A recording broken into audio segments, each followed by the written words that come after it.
This is Renelle, and welcome to Quality Hang with Rod Brooks and friends. And here he is now, your host, my main man, Rod Brooks.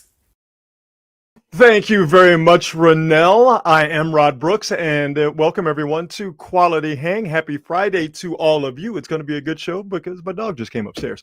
As always, I am joined on this broadcasting adventure by my partner in crime, my friend, your friend, the co-host of Quality Hang. He is Marcus Osborne. What up, dog?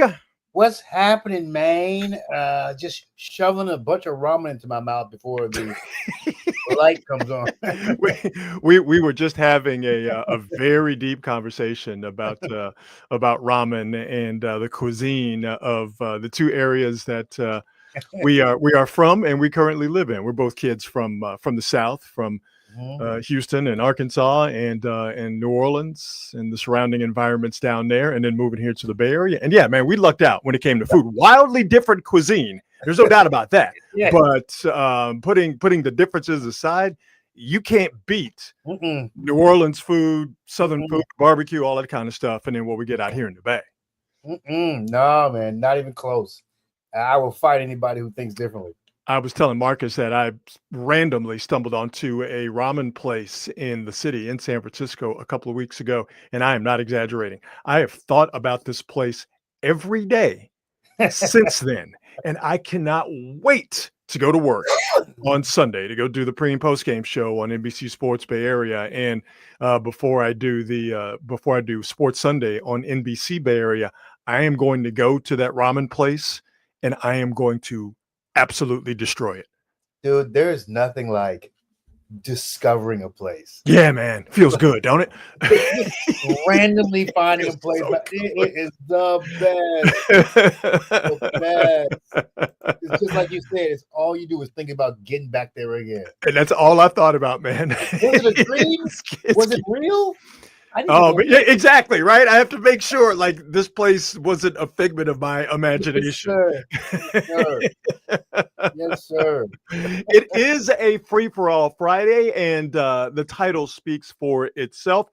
We could get into, and more than likely will get into, any and everything. So buckle your seatbelts, call a friend, call your mama. But it's a free-for-all Friday, so we could get into damn near anything. But we start this show, as we start all of our shows, by thanking our presenting sponsors, the fine folks at Hop Monk Taverns. 3 locations to choose from: Sonoma, Sebastopol, and in Novato. And my man Dean Biersch and that whole Hop Monk crew, they do the same great things in all 3 locations. Fantastic food from a diverse menu, a craft beer selection that is absolutely outstanding, and live entertainment that no matter what you're into, you can find something that tickles your fancy at Hop Monk. Again, all 3 locations. You could get something as diverse as a touring act from around the country. They have open mic comedy nights. They have country line dancing nights. They have trivia nights.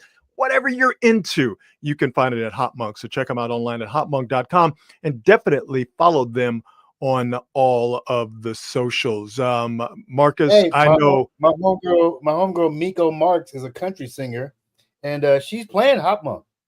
Oh yeah, no doubt. See? Yeah, she's playing Hop Monk in October. So See? yeah, be on the You lookout know for what? Miko Marks. Yeah. We might have to go check that out. And here's the thing, Marcus, because we know somebody at Hop Monk, we could get in for free. Hook up. Don't tell anybody. I know we got the hookup, but we got to keep it down low, right? I might know a guy at Hop Monk who might be able to get us in free. I think I can speak very safely.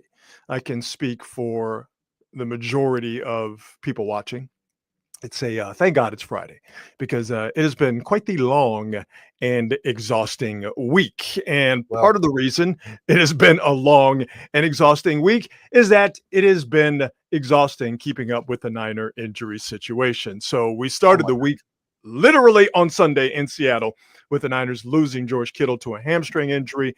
And then we got the prognosis that he's going to be out at least 5 weeks. It's not surprising. Still disappointing, not surprising, because you're talking about a hamstring injury. And I'm sure I mentioned this as someone of course, I'm not a football player, but as someone who has suffered muscle pulls, that is a multi-week injury, and it takes at least a month before you can start doing anything close to what you had done athletically, and it's going to take you a week or more beyond that before you feel comfortable testing out that muscle. So again, the George Kittle news, to me, it's not surprising that he was going to be out at least 5 weeks. So that points to around the Rams game on a Thursday night at the end of this month, more than likely the game in Tampa, and that would be week 6. The biggest news as we review this exhausting week of Niner injury updates, big news, Brock Purdy, he suffered, and Marcus, you talked about this, that it could be turf toe. It's something similar to turf toe. The Niners have been sort of coy in that, and I don't think they're necessarily playing games, but they have been a bit coy in being specific about the injury. Kyle Shanahan, I'm paraphrasing here, said it's turf toe-like, but because there is some uncertainty about the injury itself to Brock Purdy's toe and how long he could stay out, they're saying anything from 2 to 5 weeks, which is around, as I said, the worst case scenario, it's 5 weeks. Thursday night game against the Rams, a little bit more. It's week 6 against Tampa. So you thought, okay, those are the 2 injury situations the Niners are dealing with. It ain't great. Mac Jones is coming in. The Niners have a run game that obviously is better with George Kittle because he's so important to the Niners offense. But the Niners have a run game that can withstand, for a few weeks anyway, not having George Kittle around. So if you're a Niner fan, you're thinking, all right, we still got McCaffrey. Defense is looking good after 1 week. Mac Jones is a capable backup. Kyle Shanahan loves him. They don't have to change the offense all that much, if any, in terms of the passing offense. They're playing the Saints. Saints aren't good, okay? They are to be respected. Saints aren't good. So if you're a Niner fan, you're saying all that, and then you get the news that Trent Williams hasn't practiced all week long, and Trent Williams is questionable for the game coming up on Sunday. Great. Oh, boy. You got to laugh to keep from crying. Wow. Yeah. So now this is... I didn't know that. I had not heard that at all. So now this is nothing injury related in terms of him getting injured during the game or having an injury that is coming from training camp in the preseason. This is a knee that the Niners have chosen to allow Trent Williams to rest and not practice. Trent Williams, like Christian McCaffrey, sometimes Nick Bosa, they will get on Tuesday, the first day of practice in a regular week. You practice Tuesday, Wednesday, Thursday. Trent Williams and others, McCaffrey, as I mentioned, will get what's called a Vets Day. Well, the veterans will get a day off, something that they've earned, and also something smart, because you're talking about guys who are very important, who are older, and you need to be smart with how you use them and how they practice. So Trent Williams got his normal vet day on Tuesday. When he didn't practice on Wednesday, that's when people started paying attention. Or when he didn't practice on Thursday, pardon me, that's when people started really paying attention. He was on a side field today, didn't fully practice today. That's why Trent Williams is questionable. So I say all that to say this is something to definitely monitor for sure. You're going to try to run the ball, run it well against the Saints. You can always do that much better if you have Trent Williams there. He's questionable. Again, 50-50 shot. It's not an injured knee. It's just a knee that needs rest. So this is not an alarming type situation right now, unless he is unable to play on Sunday. But Marcus, I will say this, and this is why it's worth really paying attention to. Trent Williams did not look good on Sunday against Seattle. The problems the Niners had in pass protection, too many times you could point to Trent Williams's play being part of that problem. But here's the thing, and these aren't necessarily good things. He's 37 years old. Yeah. And he didn't do a whole lot, understandably, in terms of practicing during the preseason and playing in the preseason, obviously, and practicing during training camp. So the question is, was Trent Williams's less than stellar play on Sunday, was that because he's 37 years old, didn't practice a lot, and he needs to ramp up, he needs to get into game shape? Or was Trent Williams' play on Sunday against Seattle because of the knee situation and the fact that he's 37 and the fact that he didn't, get the ramp up in the preseason? We don't know. Ooh, that's a rough one, bro. Yeah. That is a rough one. I certainly hope that he gets. I mean, I don't know at this point. I mean, these guys are starting to age. These really pivotal players are starting to age, and we just got to expect it. We're going to see a few more injuries, and this is the type of stuff that's going to happen. We need Brock Purdy. I say we, like I'm going to be out there. Brock Purdy needs in spirit. Brock Purdy really needs to. He really needs to become a one-man army at this point when he gets back and can play. But see, here's the thing about that, though. And I understand where you're coming from, but he had to be a one-man army last year. And what did that lead to? Brock Purdy, admittedly, and we could all see it, Brock Purdy trying to do too much. And in trying to do too much, he threw interceptions. He made mistakes. So what they want to get away from, obviously, is him being a one-man gang. And that's why out of all of this, we are back now to square one. The health of Christian McCaffrey is paramount. Trent Williams being questionable, Trent Williams being diminished, even if he can play, that's a problem. That's a problem in the run game. Bigger issue, it's a problem in pass protection. And, again, the Saints aren't all that great, but they're still a legitimate NFL team to a certain extent. And the Saints are looking at it as, okay, they don't have George Kittle.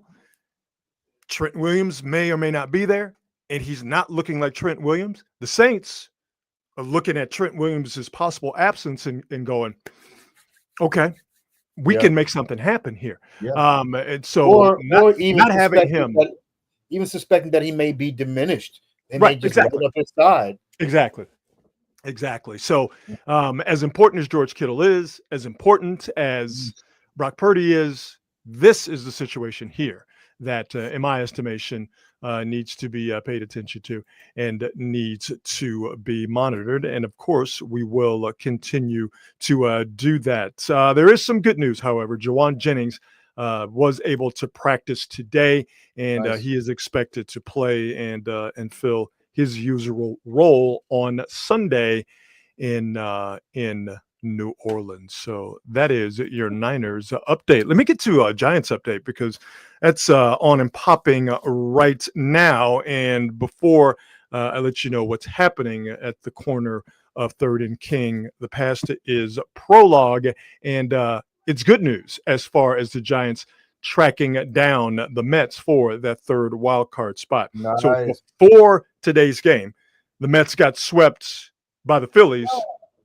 A 4-game sweep. 3-game sweeps are hard enough to pull off. But the Mets, who continue to Mets it up real good, got dropped a 4-game sweep by the Phillies. So that was yesterday. That was the Mets' 6th loss in a row. All right. So at the start of tonight's games, the Giants were a game and a half out of the 3rd wild card spot behind the Mets. Now, that's just record-wise. The Mets have the tiebreaker, so it's 2.5. But to not confuse, let's just put the tiebreaker aside, as important as it is, and just focus on the where they are statistically, wins and losses. So before the games started tonight, Giants are half a game out. So the Mets have the Rangers, who are fighting for the AL West with the Astros and the Seattle Mariners. Mets have the Rangers, who have their own issues, have the Rangers and Queens for a 3-game series. And the Rangers dropped a 6th spot on the Mets in the top of the 1st inning. The Mets eventually lose tonight for the 7th game in a row, 8-3. So the Giants start before they even step out onto the field to take on the Dodgers. The Giants started a game behind the Mets for that 3rd wild card. And it's looking good for the Giants right now, although there's still a long way to go. They're in the middle of the 4th. And thanks to a Willie Adames double and an error by Andy Pajes, the center fielder for the for the Dodgers, Rafael Devers 1-out walk scored the Giants' only run so far. They lead the Dodgers 1-0 again, heading to the bottom of the fourth. And Yamamoto is pitching for the Dodgers, and he has pitched very well as of late. Verlander, though, obviously is holding his own. So right now it's a pitcher's duel. Right now it's a good baseball game. And right now the Giants are playing good baseball and getting a whole lot of help from the Mets, because the Mets are Metsing it up real good right now. This is one of those weird things. I'm not saying they're going to win the World Series or anything, but strange things happen with these Giants teams. We've just seen too many weird and odd things happen with the Giants over the past 15 years or so. So it wouldn't shock me at all if they managed to get in and ended up in the NLCS. It wouldn't shock me at all. It would not shock me at all. It would be nice, and that's fun to think about. There's still a long way to go. I have to say, though, it would shock me just because I just don't. They just don't have the pitching. I don't. That's the thing. I don't think they do. I think all of this is improbable. All of it. Well, let me say this. I don't think they have enough, because clearly Webb and Ray and what you're getting out of Verlander is getting the. If they just could get one more guy to give them 5 strong and then hand it over to the bullpen, with the Mets being the Mets and with the Giants clearly being hot offensively and a much better team defensively, it's possible, but I can't bring myself to say it just yet. Yeah, I don't listen. If I wouldn't bet on it, but it wouldn't shock me, because the Giants are the Giants, and strange stuff happens with this team constantly. As improbable as what did they win a few years ago? 103 games or something. Oh, that 2021 team. Yeah, that was with a bunch of scrubs. Like, we're not gonna see anything like that again for a long time around here. It's crazy. It's crazy. A completely and totally different situation. So yeah, we'll keep you updated on the Giants. Willie Adames is up to bat, leading off at the bottom of the fourth, but 1-0 Giants Dodgers, and that's the way it's supposed to be, man. Getting into September, Giants are fighting for a playoff spot. The Dodgers are in, unfortunately, by the strength of what they've done this season. But Giants Dodgers, late September, stakes are high. That's the way it's supposed to be, man. This is going to be good stuff. It's going to be real good stuff. The games matter. I mean, look, a couple of weeks ago, we thought these dudes were just playing the string out. We were talking about how fucking awful it is just to try to play the string out when you're losing, and here we are. I mean, that's the way they look, though, because they were awful. I mean, a month and a half ago, they were absolutely awful. There's no doubt about that. One bit of Giants news, good news, and you want to talk about the Giants getting breaks. Matt Chapman, who was in line for a 1-game suspension because he was bout it a few games ago in Colorado when there was a testosterone presentation. Matt Chapman came in hot and pushed the Rockies pitcher whose name escapes me. That's Oakland in him still. Freeland, that's who it was. Freeland. Chapman with that Oaktown in him saw that it was popping off, and he said, "Let me go ahead and get a taste of this." He was kicked out of that game, and remember, that was in the first inning, very early in that game. Matt Chapman was kicked out. Major League Baseball dropped a 1-game suspension. Matt Chapman, as guys in Major League Baseball do, appealed the 1-game suspension. Chapman and the Giants got great news today, because every game is important, and we have definitely seen the importance of Matt Chapman in the Giants lineup. He is the reason that this good run they own has gotten started.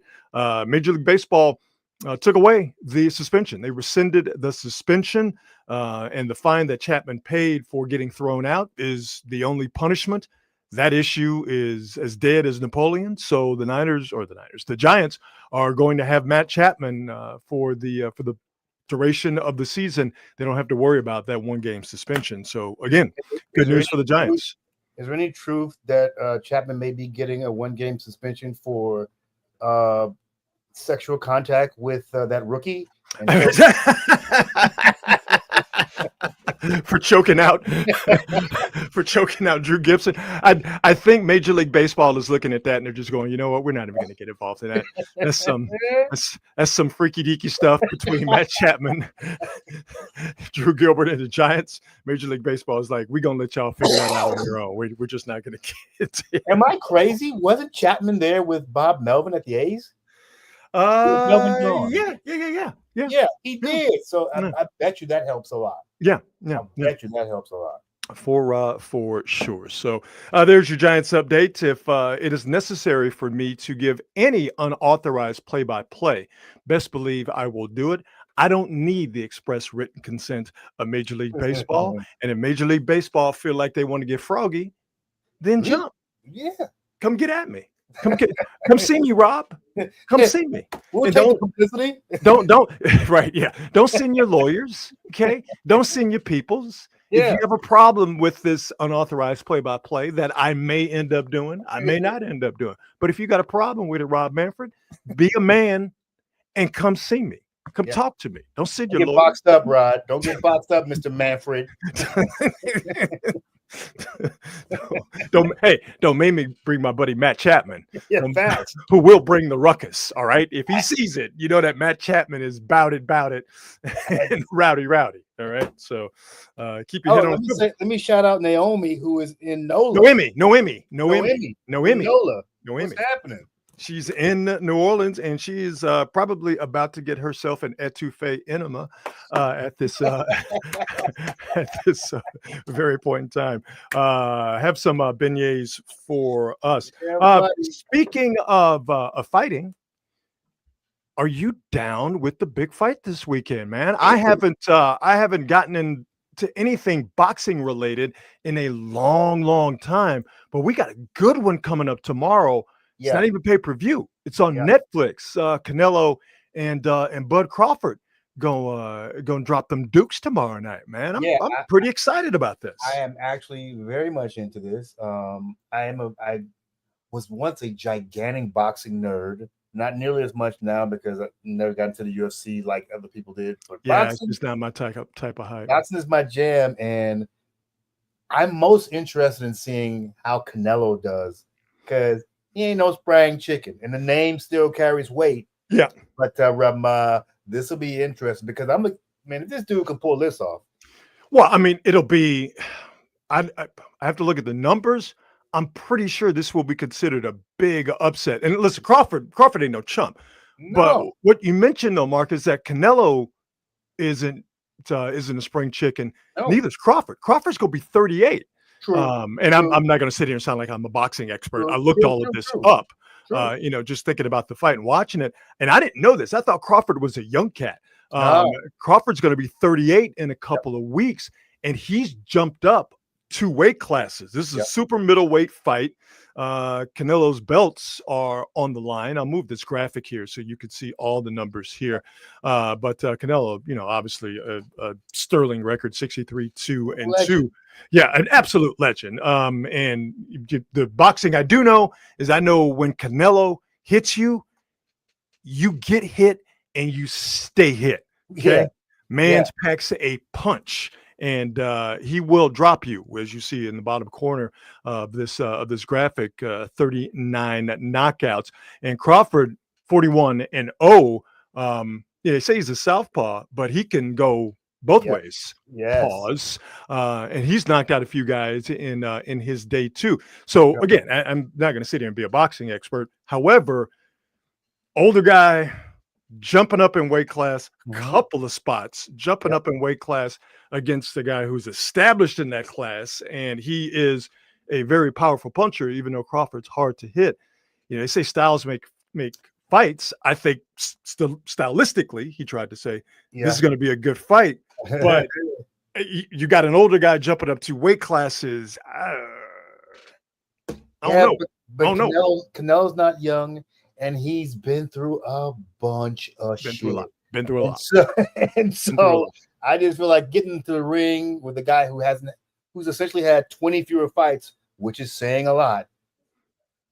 I think he can. I think he can outlast him. I think he's going to outlast him. Well, and that seems to be the trick that Canelo would like to see if he could drop Crawford early, so he doesn't have to go all 12. And Crawford, who clearly would love to knock Canelo out, but I would think that would be a strategy that would be one to not pursue as your main strategy. I would think if you're Crawford, try win rounds, have good rounds, and see if you can win that bad boy by decision. More than likely, though, and this is the thing about boxing that has always turned me off, you know that because it is a money thing. And by the way, this is a purse for these two guys that's over $100 million. Okay. Of course. So they both gonna get broken off something real proper. You know, because it's boxing, you know it's goofy, you know it's corrupt, and you know money is the most important thing. I wouldn't be surprised if we get a split decision and they do this whole thing all over again in about a year and a half. Yeah, it wouldn't shock me at all. And I'll tell you, one of the things that I love boxing, and one of the things that has actually turned me off is the fact that at least 25, 30 years ago, it's weird to say, but at least dudes fought people. And they would, and yeah, it may take a while, but they were fighting each other. And it is now guys are so risk averse because they're trying to protect. They want to build that record up, make it look good, so that they want to do the Mayweather. Yeah, they want to do that thing. Yeah. And I'm like, boxing. We've been saying it for decades, but boxing needs to have a legitimate commissioner who has some real control and power. It's one of the things that's made UFC so intriguing to people because ain't nobody ducking and dodging nobody. Yeah, and also nobody's getting paid because Dana White's keeping all the money. The commissioner, if you will, of the UFC. Yeah, but Dana White makes sure that people get the fight that they want to see. And boxing, with its multiple belts and multiple leagues, it just can't compete with that. I think people finally got fed up with folks waiting until the young guys waiting until the old guy's out of his prime, so then he can have a fight with him and beat him, so he can get that fat check, and so that you can have that name on your resume as somebody you beat. Like, we got to do something about it. I think if we did that, boxing would bounce back. Well, if you let Crawford tell it, the reason that Canelo finally decided, because all the pressure, if you will, is on Canelo. Right. Sure. Yeah. He didn't have to take the fight. He's already a made man. Okay. 100%. Right. Crawford's the challenger. Crawford's the guy that jumped up to two weight classes to try and fight him. But if you let Crawford tell it, and I think there is some truth to this, that the reason Canelo's taking his fight is because they made him an offer he couldn't refuse. Yeah. $100 million, that purse and more, will make you make some real significant business decisions. You know what I'm saying? And that's why, because we've seen this with boxing before, but because there's so much money to be made with these guys fighting now and fighting in the future. If I were a betting man, and I'm not, and I don't know a whole hell of a lot about boxing, but I do know how boxing operates. Yep. We're going to see a split decision on Saturday night. And it wouldn't shock me at all. For $200 million. Wouldn't shock me at all. Would not shock me at all. Especially if the fight turns out to be good. Yeah, we're going to do this again. Yeah. Real quick Giants update. Justin Verlander, he's doing the job he's been tasked to do. He has held the Dodgers to 0 runs as the Giants head now to the bottom of the 5th. I did see, however, and I'm watching this on a monitor. I can't hear, obviously, what's going on, but I feel pretty good on what I'm about to say, just on what I observed. Looks like Dom Smith has suffered some sort of a soft tissue injury. He was brought out of the game, and they replaced him at first base with Wilmer Flores. And while obviously Jung-Hoo Lee and Chapman and Adames Endeavors, those are the 4 guys that have gotten the Giants offense rolling. Dom Smith over these past few weeks has been a key part of keeping the line moving, and his defense at first base, there's no drop off there. So Devers is your normal first baseman, but having Dom Smith to come in there and his bat has been a big part of what has made the Giants go over these last few weeks. So that is something to monitor. Just wanted to drop that in. See if we can throw some of these chats up here on the screen. Matt, ready for a Cowboys win Sunday? I know he's saying that. Let's talk about week 2 of the NFL season. Most of the good games, if not all of the good games on paper or on this graphic anyway, are the late game on Fox, Super Bowl rematch, KC and the Eagles.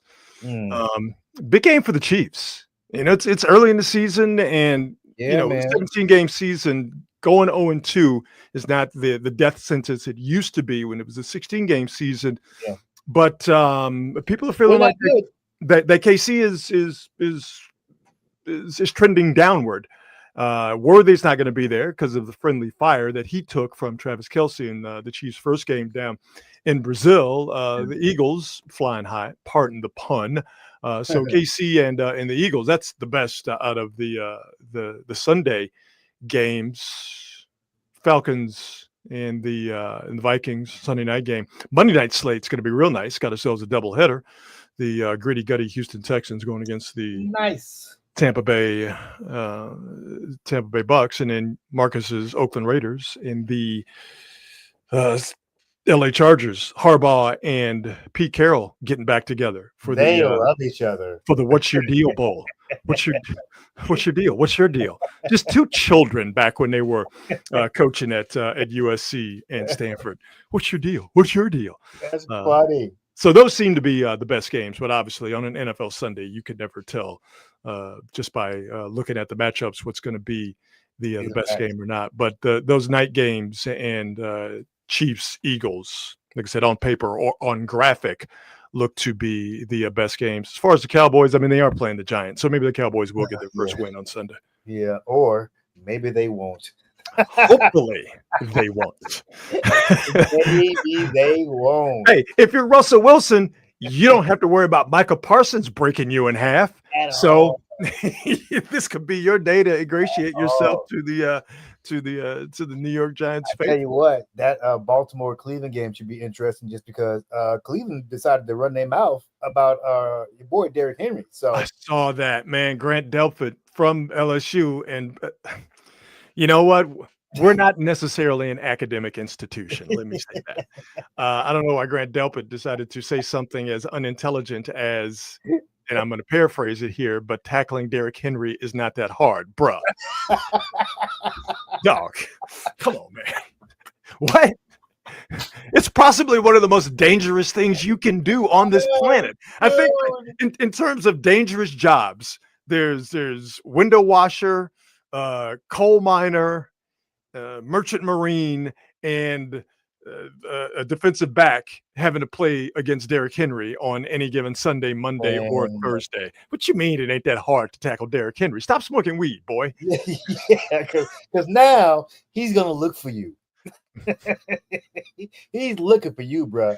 And here's the deal. And if you faking the funk on a tackle on Derrick Henry, we all gonna notice. So yes, sir. Could have just kept your mouth closed, dog. Should be no business decisions made. You better go head up. You better straight up. It better be Steve Atwater and Christian Okoye all over again. You better meet him in the hole and pass best be popping. Because if we see any trepidation from you, Grant Delpit, and when it comes to tackling Derrick Henry, hey man, go Tigers and all.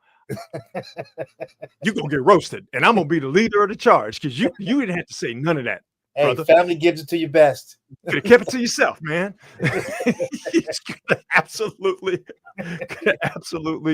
kept it to yourself. Mike McDaniels, coach of the Dolphins, he is on job watch. Yeah, he's got problems for sure.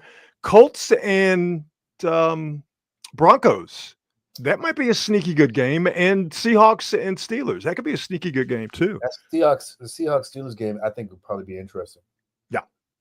We'll see what your boy Aaron Rodgers has up his sleeve. See if he can duplicate that performance from this past weekend. And the Bears, who embarrassed themselves on Monday nights, letting J.J. McCarthy come back from a deficit and beat them. Bears and the Lions. That's a group that is trying to figure out who they are. They've had a nice talent drain over the past few years, losing coordinators, and seems like the bloom is off the rose. Don't get me wrong; the Lions are still good to be respected. Until further notice. But that Lions squad that was, I think, one of the darlings, if not the darlings, of the NFL last year, they seem to be missing some pieces and missing that mojo. Somebody got to bite a kneecap. On that Lions squad. That's right. I guess Coach got to get busy and bite a kneecap or two. Let people know that he's still about that life. So. I mean, Ben Johnson apparently was the brain drain. At least that's what it looks like so far. We'll see if this holds up, but boy. And Aaron Glenn on the defensive side too. He's not a head coach at the Jets. He was their defensive coordinator for the past few years, and now is with the Jets. So yeah, I would say that I wouldn't necessarily put the Lions and the Niners in the same boat as far as what they're going through, but I do think that both teams are trying to deal with issues. That are dissimilar, but issues nonetheless that both teams have to figure out here. I think at a quick, fast, and a hurry, more so the Lions in that regard, so they can get on some stable footing and try to rip off some wins. Still, good football teams with talent, the Lions and the Niners, but I do think that they're in that mix. If the Eagles and the Packers, Jesus Christ, and seeing what they did last night with Micah Parsons. And we'll get to Micah Parsons and cursing Jerry Jones for giving him to the Packers for basically nothing.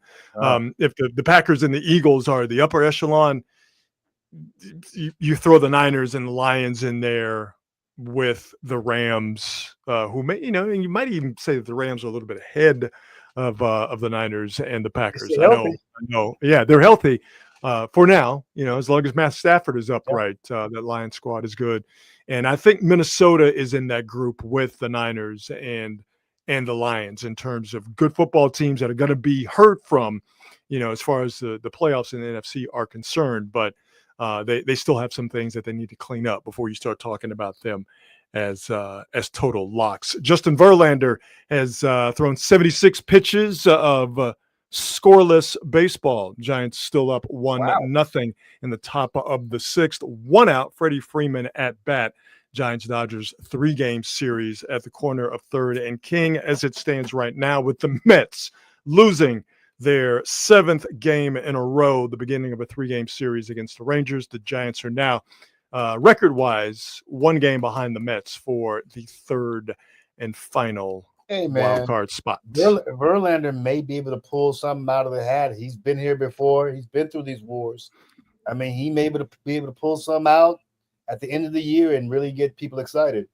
I said this when he got signed, that Giants fans were going to like him because I got a chance to watch him and appreciate him being with the Astros over the last few years. And the whole thing was, as long as you didn't have to rely on Justin Verlander to do too much heavy lifting, he's going to go out there, he's going to eat innings, and he still has a fastball. Like right now, he just threw a fastball, top 6. That was his 79th pitch. Justin Verlander, 41 years old? 41, 42. He just threw a 93-mile-an-hour four-seam fastball. His fastball still has life on it. If he can spot it, and he's been really good at spotting his fastball, Verlander has over his last, I would say, 5 starts. If I'm remembering correctly. He spots that fastball. Dude knows how to pitch. He knows how to set guys up. He knows how to save something so he can have some velocity later in his start. Justin Verlander is doing exactly what he's capable of doing. Through 8 pitches in the 5th inning, is on his 8th pitch right now with 2 outs, as I mentioned, in the top of the 6th in the 6th inning. So Justin Verlander, who I think has already gotten Giants fans to appreciate him, and I would dare say love him over his past few starts. If he is the tip of the spear for the Giants, possibly winning this game tonight, There's going to be a lot of people who say that Justin Verlander will never have to pay for a meal in San Francisco again. Facts.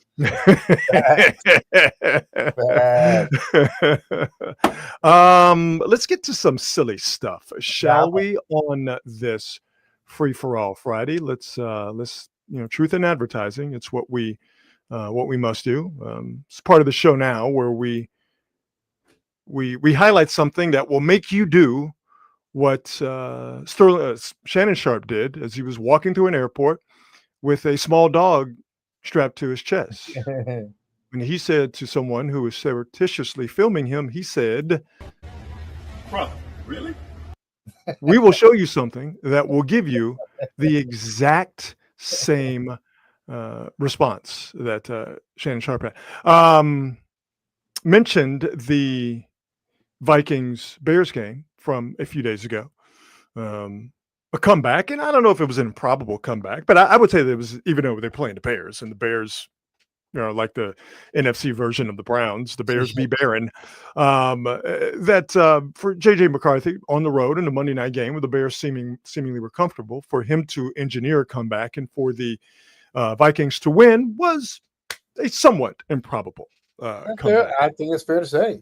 And there was a Vikings fan, an old head, was very excited about the comeback, as we football fans tend to get when our teams do something that is of the comeback variety.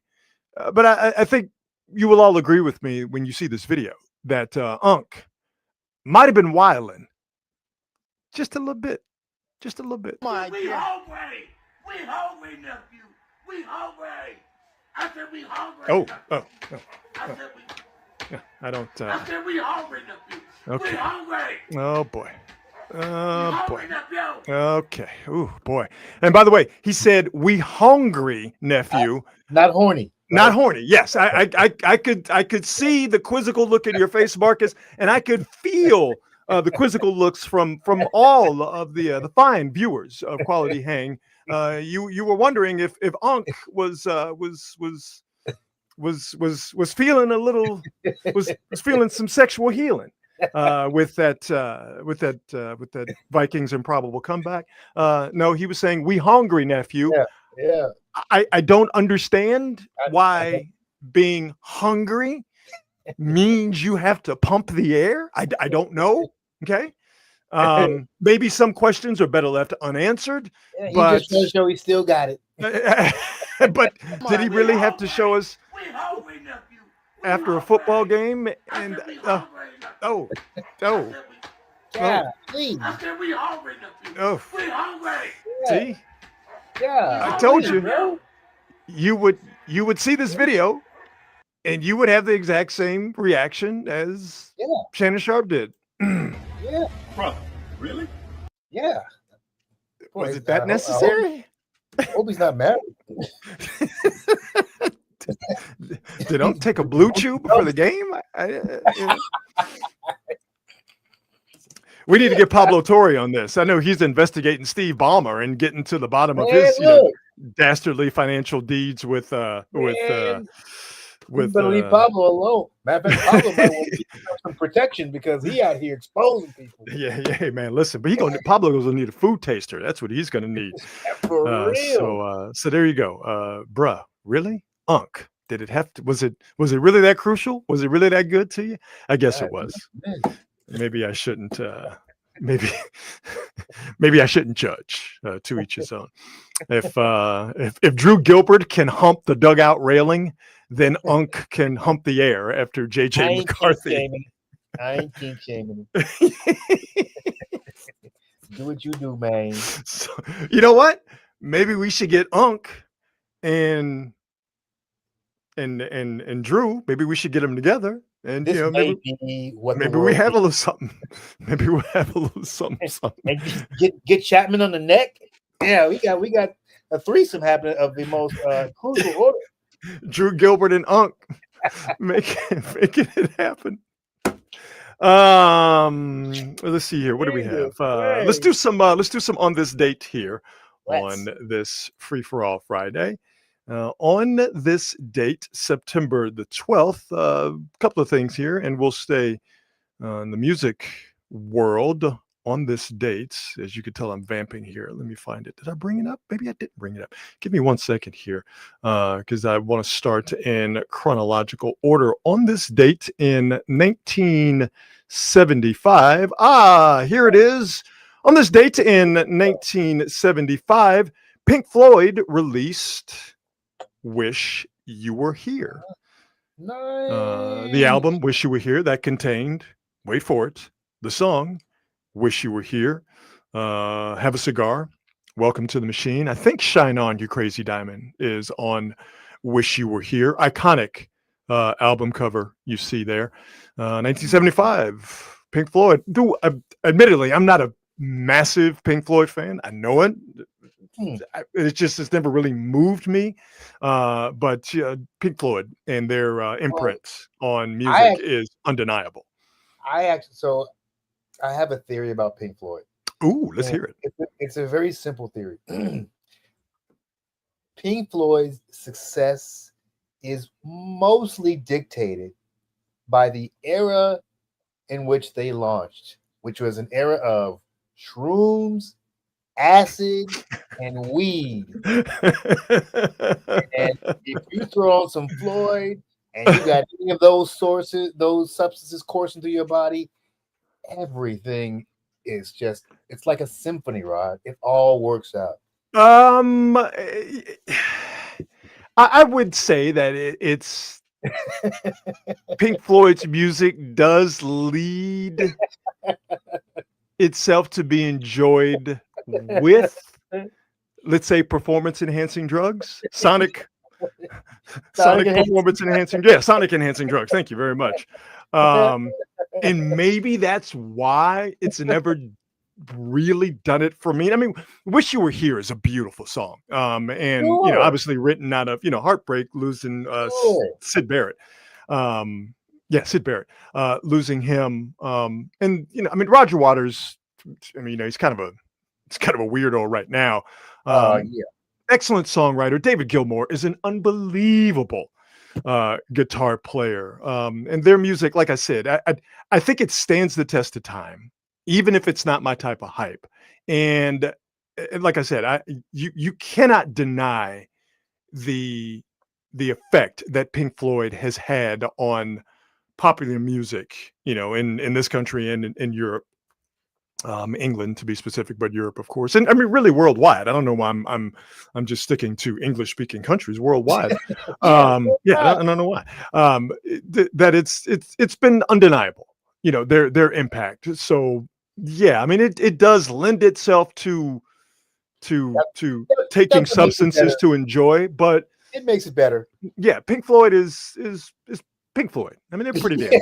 They're pretty damn good. It's just not my type of deal, though. But Wish You Were Here came out on this date in 1975. Also on this date in 2003, the iconic and irreplaceable Johnny Cash passed away on this date at the age of 71. You want to talk about one of one?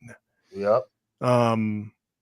There's a lot of people who've done Elvis Presley impressions over the years. A lot of people have done Little Richard impressions and Chuck Berry impressions and Mick Jagger impressions, who he did an impression of James Brown and Chuck Berry. There's a lot of people imitating a lot of people. Johnny Cash didn't imitate anybody. Nope. And no one has been able to, or maybe better yet, had the balls to try and do a Johnny Cash impression. You didn't have to be a country music fan.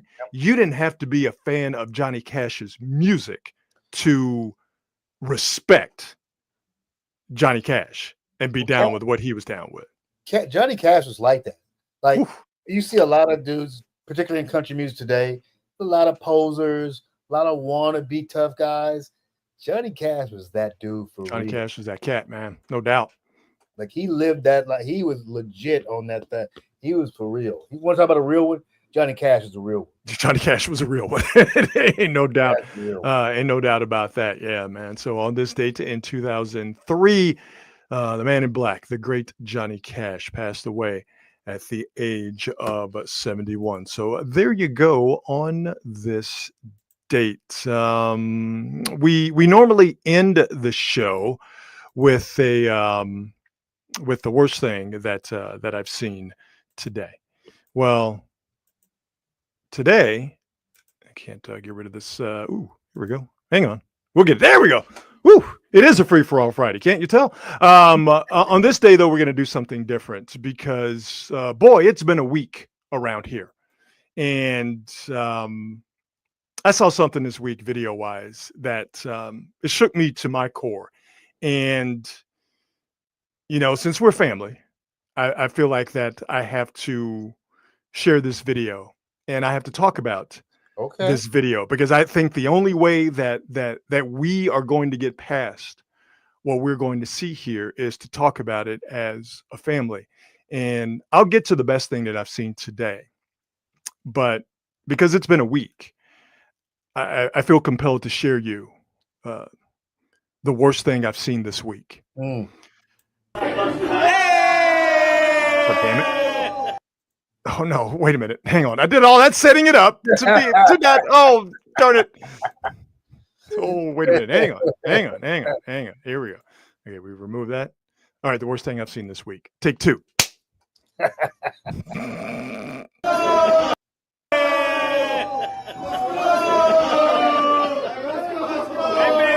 Klay Thompson, everybody.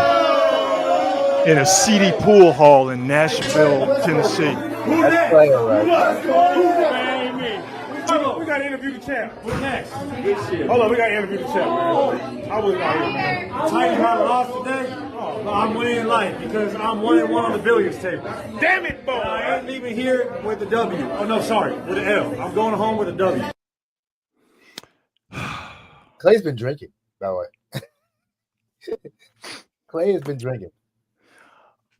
I'm sorry you guys had to see that. Like I said, it's been a disturbing week. And we've seen disturbing videos on the internet. And I'm sorry I had to show that to you.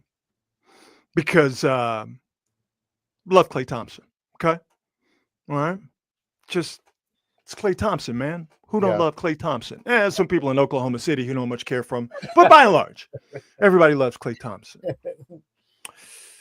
I don't mind that Klay Thompson goes out in seedy pool halls in terrible towns like Nashville, Tennessee.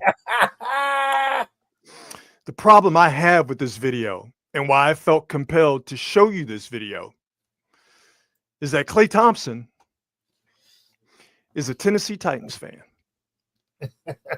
Is he though?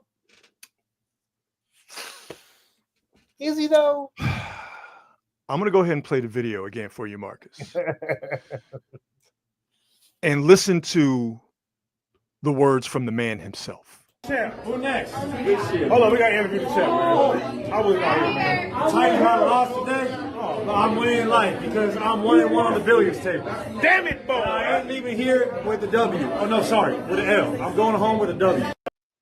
Why would he be wearing a Titans jersey? Why would he say, and he would proudly flex the Titans jersey like an animal in front of the camera? Why would he say the Titans lost today, but it's okay? I just won on the pool table and I'm going home with a W. I feel like he was inebriated when he said it because there was some slight slurring going on. I feel like he was not in his right mind. And, Klay likes to turn up. Quiet as kept. People don't know. Klay seems introverted, but he likes to get his party on. He might be as high as a tree in the Sequoia National Forest.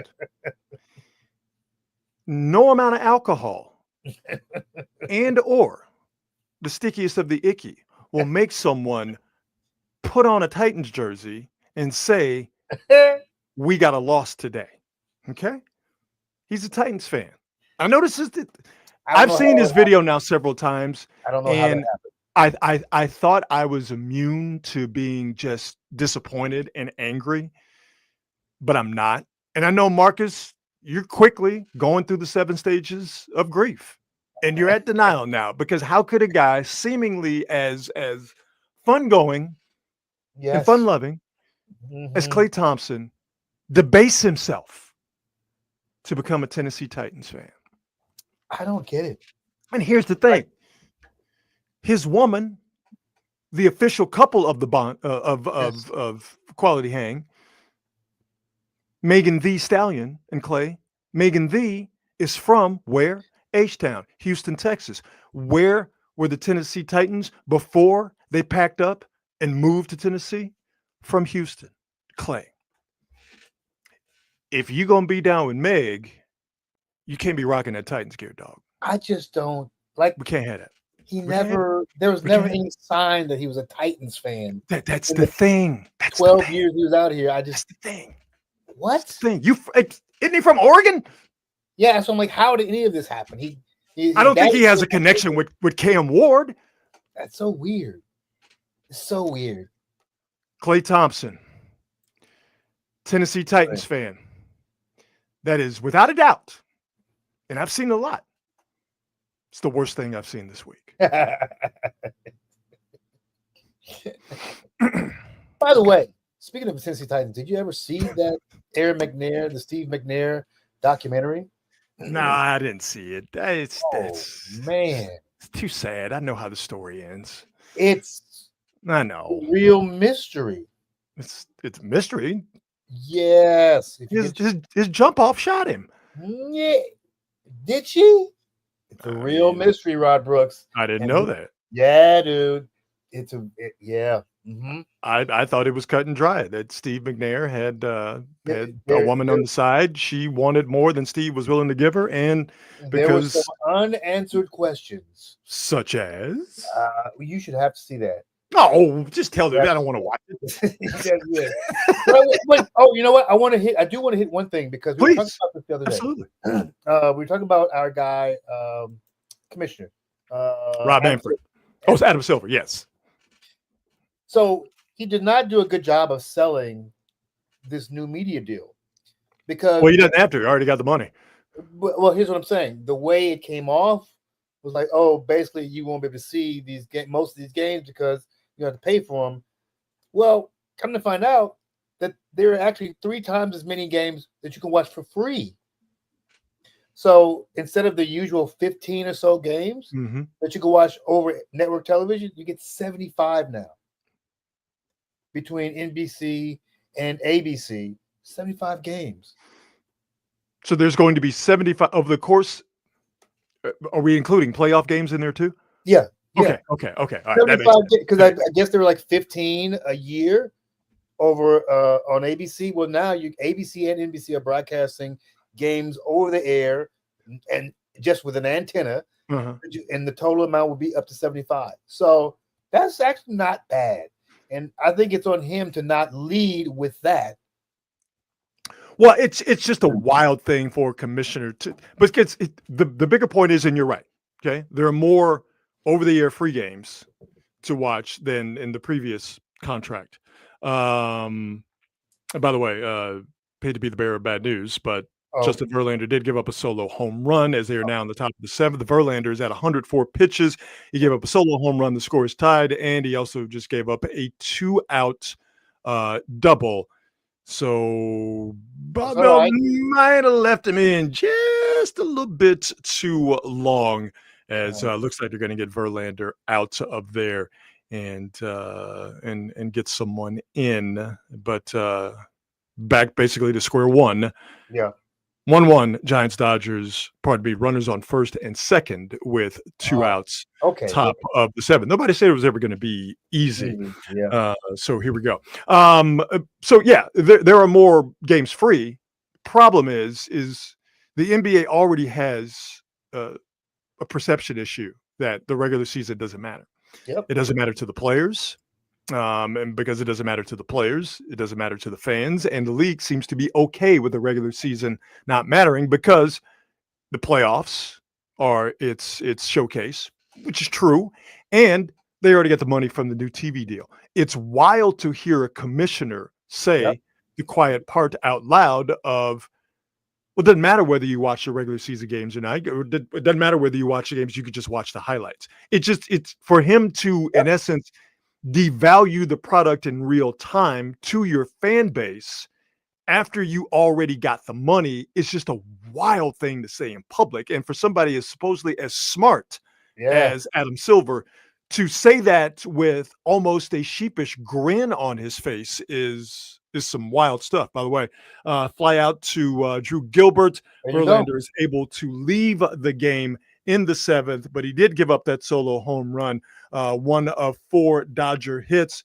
1-1 at Oracle Park as the Giants go to the bottom of the 7th. So anyway, the thing about the commissioner is to say that stuff out loud. It's just the arrogance of it. I think it's the problem. It clearly, the question clearly touched the nerve, and instead of keeping your calm and actually selling your sport and talking about the advantages of this new contract, you spout off some goofy shit. Yeah. And turn basically everybody against you.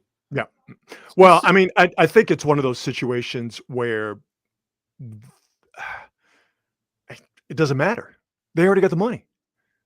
Yeah, they already got the money. He's got the money, but I'm saying if you're trying to sell your sport regardless, you don't want to turn people off to it. But that's the thing. He's not trying to sell the sport. It doesn't have to. It would be smart to continue to sell it and grow it. But if they were really about that, then they wouldn't have as many games as they do on streaming services. You know what I mean? You would do less of that and much more of the games over free over the air television, particularly regular season games. And I would be very intrigued to find out if the number of regular season games on free over the air TV, ABC and NBC is equal to more or less than what you had in the previous contract when you had games just on ABC. Playoffs is a completely different animal. I think the bigger question is about the regular season and the devaluing of the regular season, or just not selling the regular season at all. To hear the commissioner of your sport say that, to me, is short-sighted, arrogant, and it just doesn't make any sense. It's very silly. It's a faux pas that a savvy guy should not have made, not avoid. Should not have made. Crazy.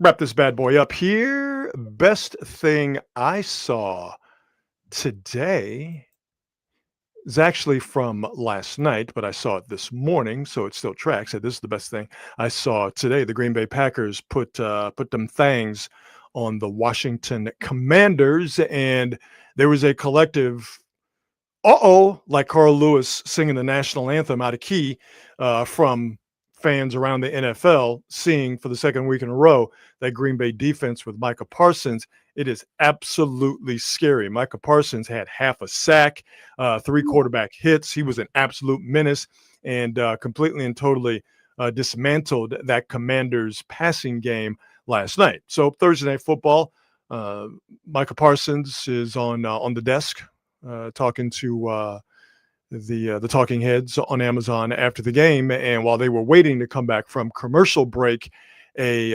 organic chant started up from the Green Bay Packers, and it won't take you very long from when you hear the chant to realize what they're saying. Thank you, Jerry. Thank you, Jerry. Thank you, Jerry.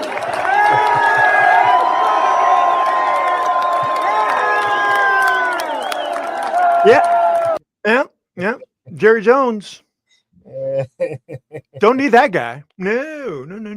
Why would you want a guy to rush the passer like that? Oh, it's because you say you want to stop the run. Then you weren't able to stop the run, and now you can't stop the run, and you don't have a pass rusher, to the extent where they brought in, the Cowboys did, Jadeveon Clowney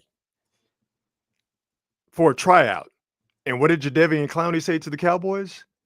Nah, I'm good.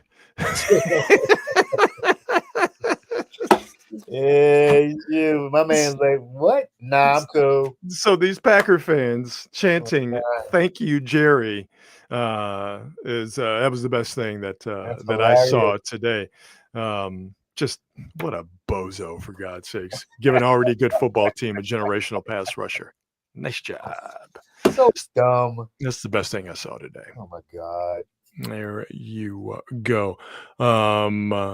It'd be great if one of the best things, if not the best thing I saw today, was the Giants beating the Dodgers. But it looks like we are going to end this Free-for-All Friday of Quality Hang without being able to give you unauthorized play-by-play. Like I said, Rob Manfred, come at me if you have a problem with it.